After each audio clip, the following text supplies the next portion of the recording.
গুরু দীক্ষা তো সবাই নেয়। কেউ কেউ আধ্যাত্মিক জগতের প্রবেশের প্রথম সোপান হিসেবে, কেউ মানসিক শান্তির আশায়, কেউ বা পারিবারিক রীতি অনুযায়ী। কিন্তু গুরু দক্ষিণা আসলে কি জানো?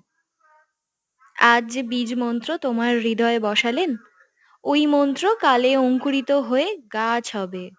ওই গাছ ক্রমে পাতা, ফুল ও ফল হবে।